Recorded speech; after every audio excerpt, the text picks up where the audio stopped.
Why are we cutting all this funding? Why are we cutting funding to Ukraine? But one country we're still funding is Israel. Yeah. So I suppose the question, and I don't know where you're coming from for this. Do you think there's any role for America to be involved with American-Israeli relations? Well, I'll tell you my biggest concern here is I'm very concerned that a foreign country, any foreign country, no matter if it's Israel or anywhere else, has so much influence over our government. I mean, AIPAC owns like 363 seats in the House, something like that, and 20-something in the Senate.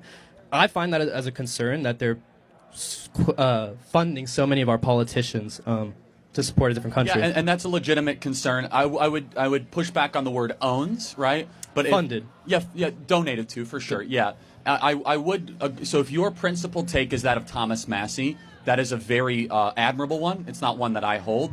But if you say no foreign aid to any country, then but it's not just about the foreign aid. Why is it not concerning to you that they fund so much of our government and our politicians? Well, I'll get to that. I just want to make sure I understand your position. Okay. Would you say that is your position? No foreign aid to basically any country? Very limited. Okay. Yeah. Okay. That's fine. Great. But as far as the concern goes, there is a great partnership between American-Israeli relations.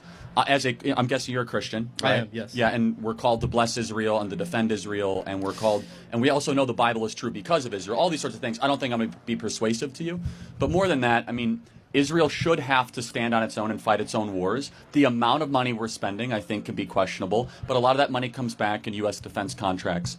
We're not going to necessarily agree on all that, and that's fine. Yeah. But if the principled stand is like, hey, no foreign aid overseas, I can respect that, as long as it's not singling out Israel just for Israel's sake. If that well, makes it's like sense. I said, they cut funding for everyone else except Israel. That's the problem. And I want to not just ask you about the yes and no, foreign aid, but can you answer the part about AIPAC funding so many of our politicians? Well, so there's lots of foreign groups that will first of all, they're Americans. Let's just make clear. So a lot of them have dual citizenship in Israel, don't they? Some of them do, but I think also like 80% or but something. do you have concern with like Armenians contributing to American? I mean, how many seats do they fund?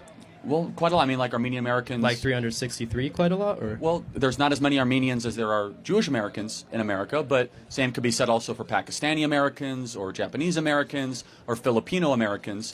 I suppose the question is, would you prohibit Americans from being able to donate to politicians that they want to support? Because that's really what it is. These are Americans, right?